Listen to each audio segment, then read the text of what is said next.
What is up, YouTube? Thank you everyone so much for tuning into the channel today. I have an amazing video for you. I'm gonna show you how you can get videos and pictures of the eclipse like you never would have imagined. I'm gonna give you some really good insight and some information that other people haven't shared because eclipses only happen once in a while. I'm gonna show you and tell you secrets of how I got these shots, so make sure to tune in and watch so you can get awesome shots. You need to make sure that you do not look through the viewfinder of your camera, because when you look from the viewfinder, that image is actually going to be magnified, and if you don't have the proper gear, like the proper filters, you just point your camera at the sun with a little filter and look through that viewfinder, it's going to magnify it and it's going to essentially burn your eyes out and you could lose vision. So make sure when you're doing videos and pictures that you use the monitor on the back of the camera and not the viewfinder. That is my first tip. The second tip that I want to give you is to make sure to get a pair of solar glasses. Now, don't just get one pair. I know they're only like $2 or $3 on Amazon.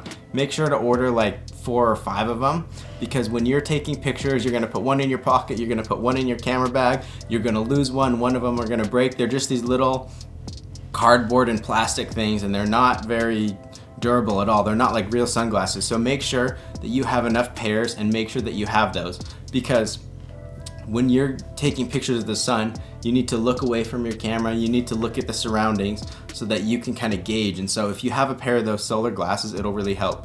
You can see in my video that I used it to gauge everything and it helped a lot.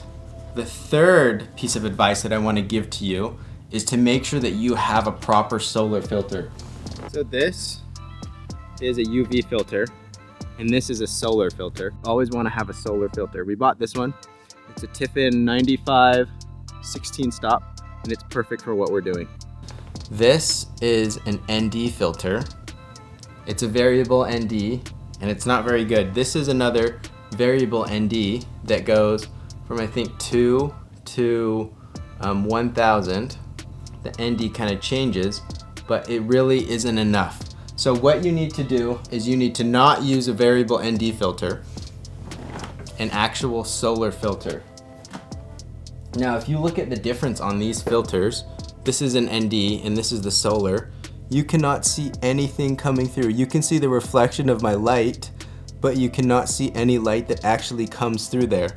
And that is exactly what you need, because when you take images, videos, and pictures of the sun, you don't want a lot of light coming through. You need a solar filter, or else you can damage your sensor. If you look through your viewfinder, you can damage your eyes.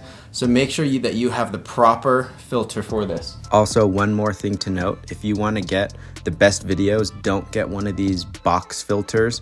You need to make sure that you get an actual glass screw-on solar filter, not this piece of crap cardboard. That is my biggest tip. If you get videos and images of the sun, the number one thing is you want to get a solar filter so that you can protect your camera and you can actually get good footage. The last thing you want to do is get out there and oh, you don't have the right filter, everything is too bright. So make sure you get a filter, and the whole time your aperture will probably be stopped down to f5, f11, f8, so you always want to make sure that this filter is as clean as you can get it. So make sure you're always blowing it with a blower, or you have a lens cloth to clean it off. So my fourth tip for all of you is you want to get the longest lens possible. This is the 70 to 200, and you can get longer lenses, but a 70 to 200 with a 2x teleconverter will be a really good focal length. If you want to get a longer focal length, in my video I actually used 200 to 600, so I had with the 2x teleconverter, so I had 400 to 1200, which gave me a really nice focal length, and that is something that I definitely would do again. 200 to 600, and then we have the 2x teleconverter on here, so this is actually the equivalent of 400 to 1200. As big as me. It's at least as long as my whole leg. You just want to have as much zoom as you can, because if you think about looking at the sun in the sky, you want the closest you can get, and if you have things in the foreground, they're really going to look big with that. Another tip is to make sure that you have your lens, your filter, and your teleconverter all rented in time. right before, the couple of days before the solar eclipse, all the camera websites and all the camera rental shops are out of stock because everyone's rented these long lenses and filters. So make sure you get your hands on yours early. So that would be within the next probably week if you want to get it before the next April eclipse. So do not procrastinate and put that off. The next tip that I have for you is make sure you have enough time to scout the location and go. When I did this trip, I had 3 days of scouting, and it wasn't till the very last day that we finally found a place that worked out and everything was good. We practiced everything the day before the eclipse and it worked out good. We had some problems, but we were able to get past that. And so on the very day of the solar eclipse, everything was good to go. So make sure you find a location and you scout it for a couple of days and you make sure you know that everything works. And this brings me into my next point, which is you are gonna wanna download the PhotoPills app.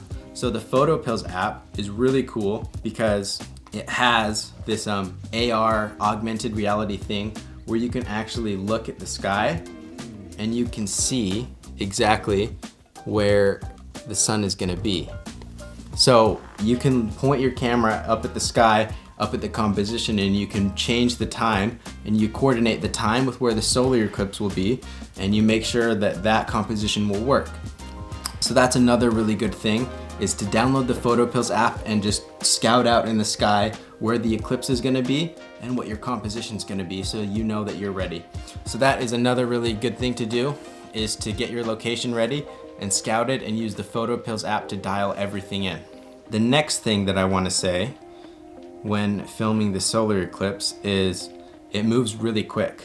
You don't realize how quickly the sun moves until you're trying to film it and get it in frame, because every like 30 seconds you have to rearrange your camera, so you're gonna constantly be moving and moving and moving. So make sure that when you are there, you're ready to change spots, you have to run around, you have to move your tripod up and down, you're gonna have to deal with all of that. So make sure you test it the day before and make sure that you are ready to move and just be on the go the whole time. In my video, I had to move, I don't know, maybe 20 or 30 times to get different compositions, and we got it to work out, but it was very stressful. So I hope those tips were able to help you. As you can see, I've got shots of when I shot the solar eclipse back in October. This wasn't a total solar eclipse, this is only a partial, but I think it still looked really cool. If you do end up getting some shots, make sure to tag me in the videos and I'd love to check them out. So good luck on the solar eclipse. This is an image of where it will go, so make sure that if you're in one of these spots, you use these tips to get the best videos that you can. Thank you so much for watching my channel. I hope you enjoyed this video, and yeah, check out all my other accounts. And that's me signing off, YouTube. Goodbye.